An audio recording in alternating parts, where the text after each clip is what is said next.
two, 1, 2, 3.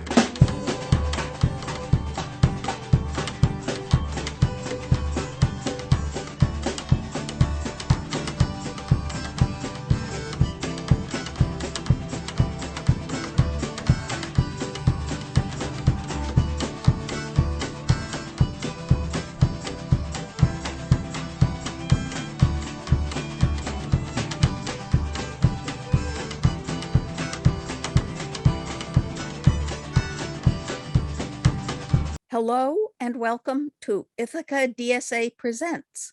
I'm Theresa Alt.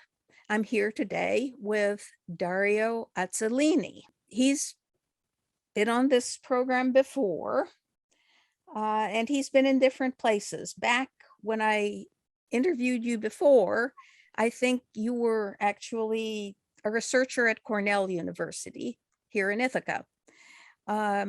But since then, you've been in other places. So tell us where you are working now, your current job. I was and I'm still a research fellow at the ILR school in Cornell. But I work as assistant professor and researcher in a PhD program in development studies at the Zacatecas University in Mexico. When I first heard Zacatecas, I had no idea where it was. So maybe if you could explain a little bit about where in Mexico it is, that might be helpful.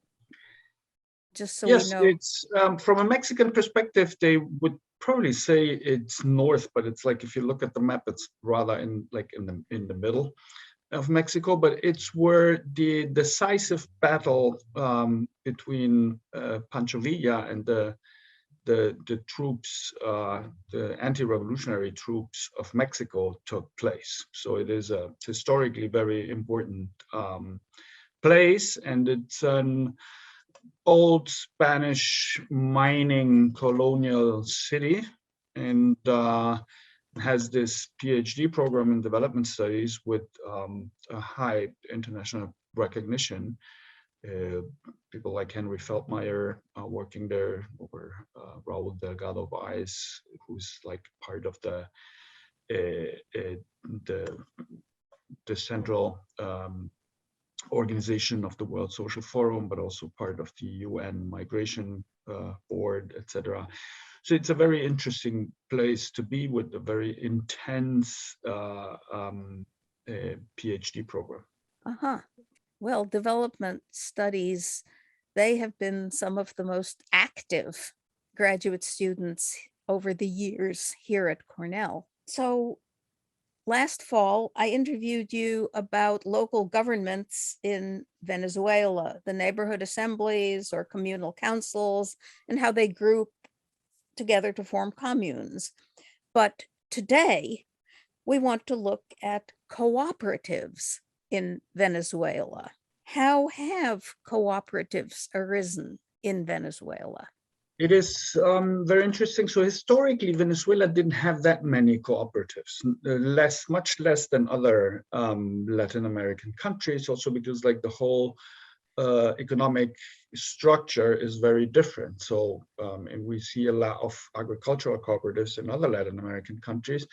In Venezuela, since they became an oil-producing country in the earliest 20th century, the agriculture was like rather marginal, and so there were very few cooperatives compared to other Latin American countries, but still a few. Some based on Catholic origins, others based on the work that revolutionary organizations had done in some parts of Venezuela. So when the Chavez government came in first in 99, 2000, like they started in 2001 with a broad program to support cooperatives. So to make it like very easy, they had not to pay any fees to get registered. They supported founding cooperatives, etc. And in a very brief time, like more than 70,000 cooperatives registered in a country that has some 30 million inhabitants. So, and the idea was that the solidarity and the equality and that cooperatives have in their internal structure would automatically emanate and influence the community and be the same. This did not happen. So this is one of the issues that we can learn, and that there's no automatic connection so that the cooperative, because it's supposed to be in having a very like equal egalitarian internal structure, then automatically it is behaving the same way towards the outside, and the context where it is situated starts also doing the same. In fact, what happened is that a lot of the cooperatives obviously were just registered because of like tax advantages or others, or because just, you know, I mean, it doesn't cost anything, so I'll build a cooperative, who knows if I'll ever need it. But even the cooperatives that they really built, on the one hand, there were a lot of cooperatives that integrated immediately into capitalistic commodity chains. So you had small cooperatives in the neighborhoods that then were like sewing backpacks for Nike or for Reebok or things like that. That is, which is something that happens often in, let's say, the countries with lower pay. So they worked for like the capitalist market and not for the community. On the other hand, they built cooperatives also, like they did like quick courses and built a lot of cooperatives that were then shaken with a lot of internal problems, simply because these people didn't set up like organically get to build a cooperative, but were like rather thrown in. And at the same time, they had the pressure of the capitalistic market to integrate, and that led to a lot of conflicts that you also see in common in common private business. So conflicts about work time and who works how many hours and etc. And still, like the majority of these cooperatives was not working for the benefit of the community, for the collective benefit. So the government then changed the orientation, and this is connected to the question, to the issue of the communes and the communal councils. So the idea to integrate the cooperatives, and the idea who builds the cooperatives, who decides what to produce, is shifted to the communal councils and to the communes. And that changed the picture. There are more like experiments they did. You had, for example, like some companies that, and that's a model that is also present in many like countries of the Northern Hemisphere, and some kind of also like with the ESOPs, for example, in the US.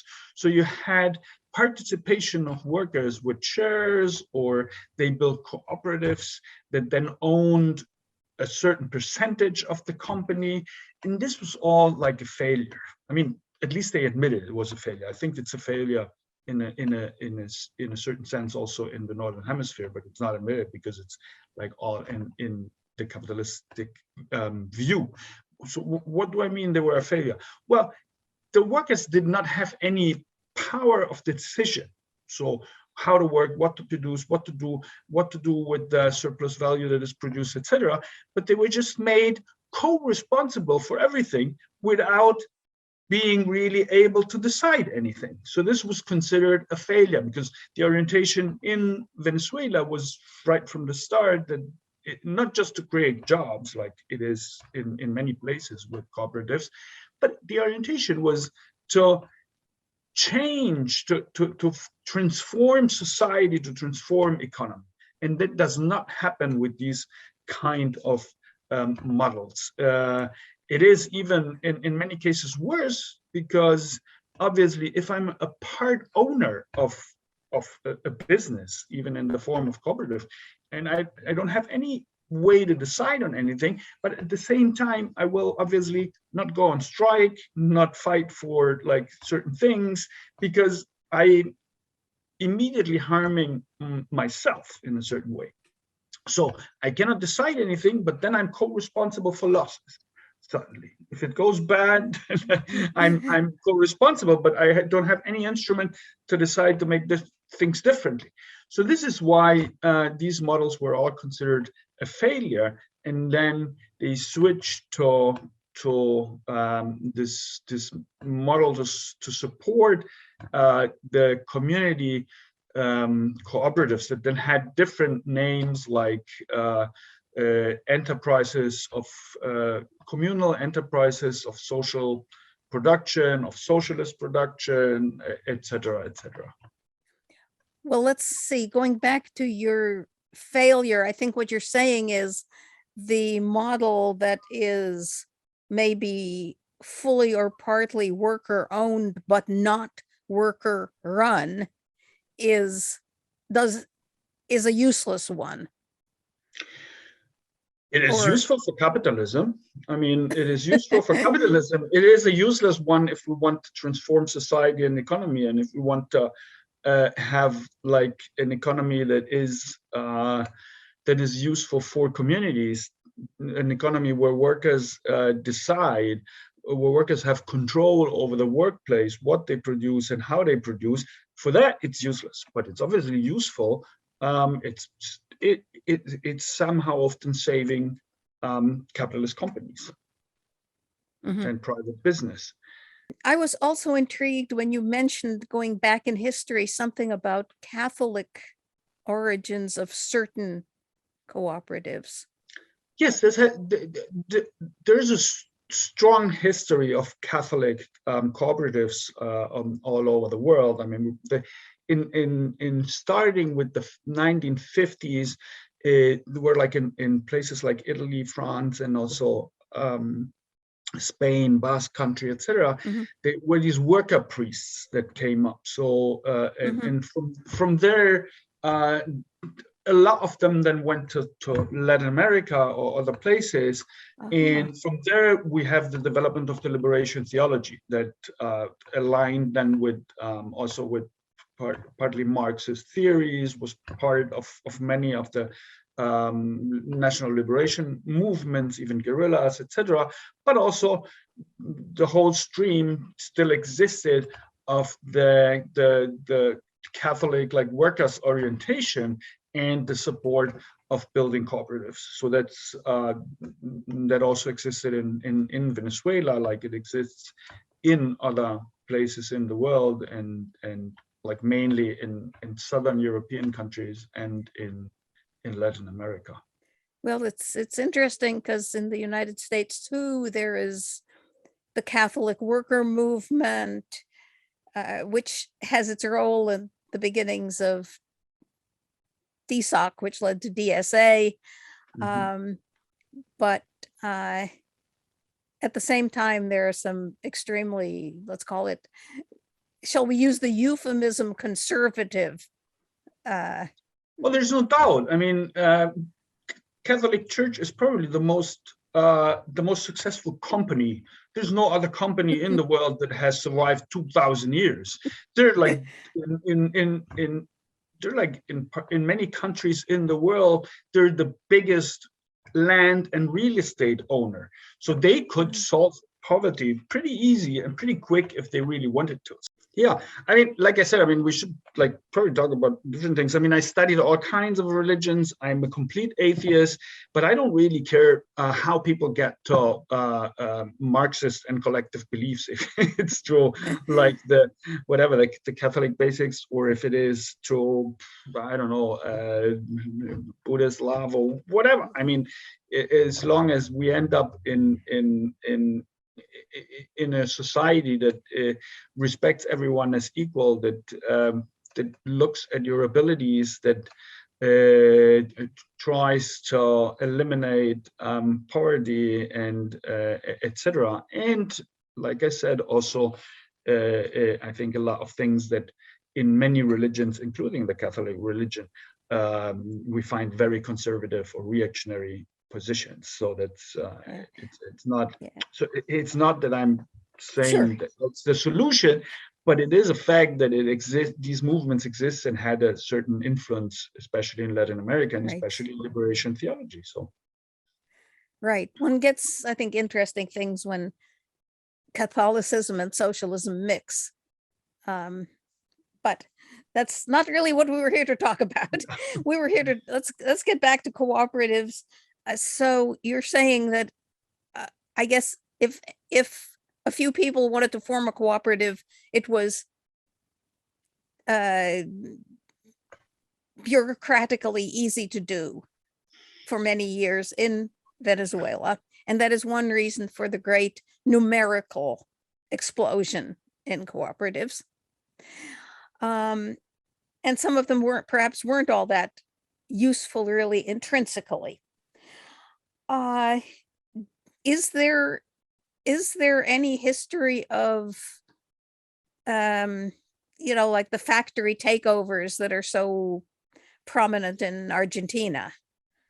yes, there is. They started out of like different reasons, but around the same time. So the time like 99, 2000, 2001, when they started in Argentina, when let's say when they became prominent in Argentina, the same thing happened in Venezuela.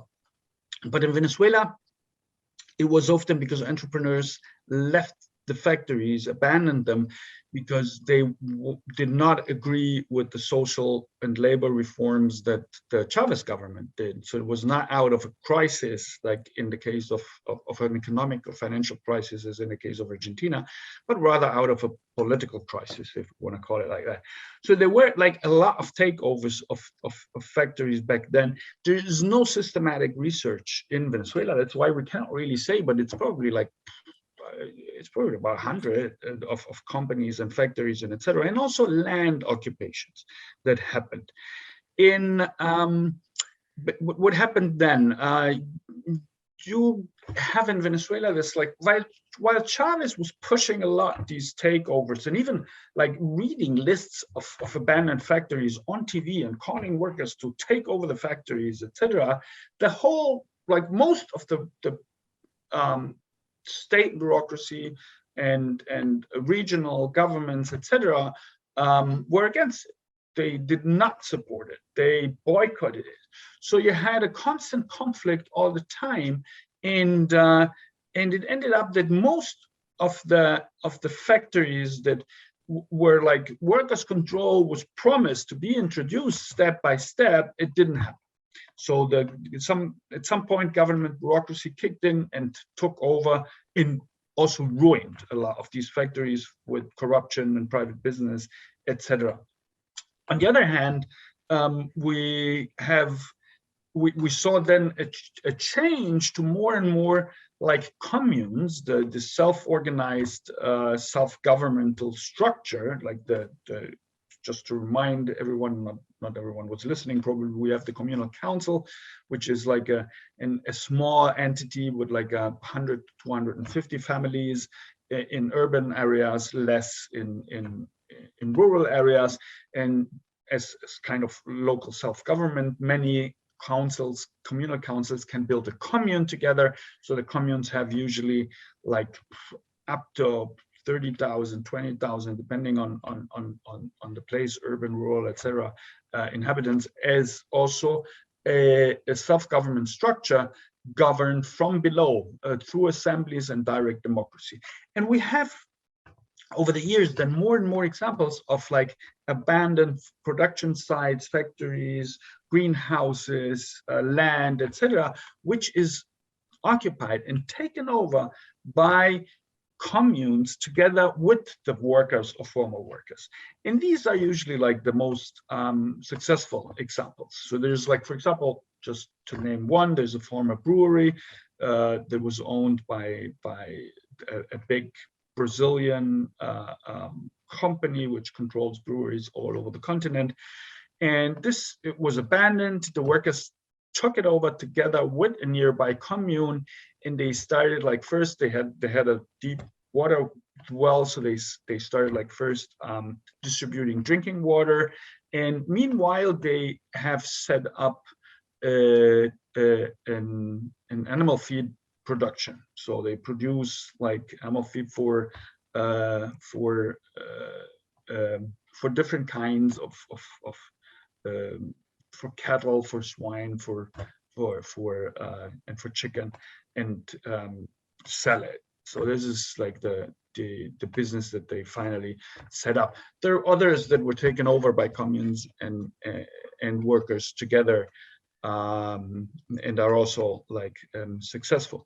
They are often, not often, but like sometimes they're in conflict with local bureaucracy or with regional bureaucracy, because even if it professes change, like many of the institutions and the government employees are convinced that they take the better decisions than the workers, or that they have to control these companies, etc. So there's still always a lot of conflict.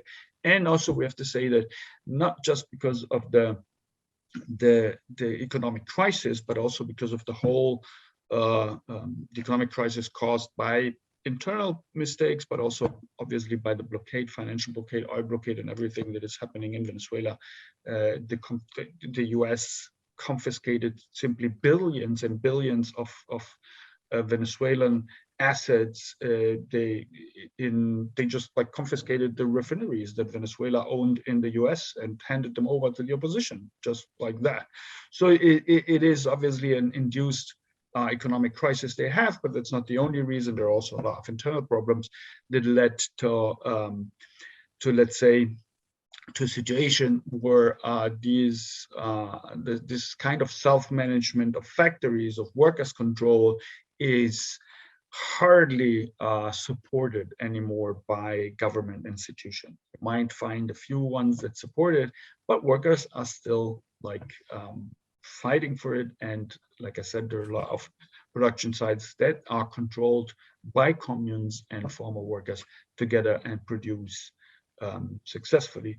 It's a bit different with the cooperatives that have been created then based on this new model of the social or socialist production enterprises that are then, it's the community that decides. If a small cooperative like a bakery or something, it's communal council maybe. If it's a bigger one, it might be the commune that decides. They decide. So this is still supported by government institution up to a certain point. Yes, if someone fears that it's going to be a threat for their business or their like companies that they're like friends or whatever have, then they get in trouble. But otherwise, it's still supported. And happens a lot. So it's the commune or like the communal council that decides, for example, okay, we need a bakery, or we need a cooperative that, for example, produces I mean, you know that in Latin America, there's also still this tradition that in schools, all the pupils or the students have the same clothes, the same uniform, just to not to make them like an army or something, but the idea behind it is to eliminate class differences, so that no one comes and you can see, oh, these are poor and these are rich, they have different clothes, etc. So this is one thing. Or like we need a cooperative that is producing backpacks for the children for going to school, or we need a cooperative that is repairing shoes, or we need like a cooperative, and a lot of more and more like food processing cooperatives, like from raising fish in urban surroundings to urban agriculture to processing them together with rural cooperatives, buying the stuff and processing it in the city or whatever. So we see more and more of these cooperatives and the thousands. So I'm talking really about thousands or tens of thousands of these cooperatives that are directly linked. So the internal procedures are obviously decided by the workers that know the labor process, but what cooperatives are built, who works there, what to do with the surplus value is a collective community decision and not of the cooperative. And that model works pretty well, obviously, in the interest of the communities. It is not something that can immediately be replicated or copied somewhere else, because obviously they have built over the years, not all over, but in many places, this the structures of a participative community, so that they have this power of this capability to have a collective decision about what the needs are or not. Obviously, if that does not exist, you cannot force it to have then community cooperatives if there's no organized community to decide about it. What it needs. Yeah. So is there anything that we can take home for the last minute that Well, we I can think take that here? I think that one of the issues is that like being a cooperative alone does not change neither the capitalist way of production. So having many owners instead of one does not change the neither the labor process, the hierarchies, the etc. So it needs more than that to have an alternative model and to create and to transform economy and society. Otherwise, we just have models like, I mean, Green Star. Green Star is, yeah, it's fine that you can buy organic food, but there's still like a difference between like the workers that work there and are not owners of the workplace and don't have any power of decision, and like managers that earn 10 times or more or 20 times what these workers earn. So And as I hear from a friend who works there, just get in the way. yes, I mean that's the normal thing. I mean, who knows how things work? Who knows the labor process? Who's the expert on the workplace? Is the worker. Yes, the other ones are not really needed. I mean, they're there to keep up a system of control and inequality, and to keep away the information from the workers would need to control the business themselves. Well, thank you, Dario Azzellini. This has been interesting. And well, maybe we'll distill some lessons from it here. Even though thank you very much for the opportunity. And well, I hope we get there soon somehow in some place. Okay, this has been Ithaca DSA Presents. I'm Theresa Alt. Thanks for watching. 1, 2, 3.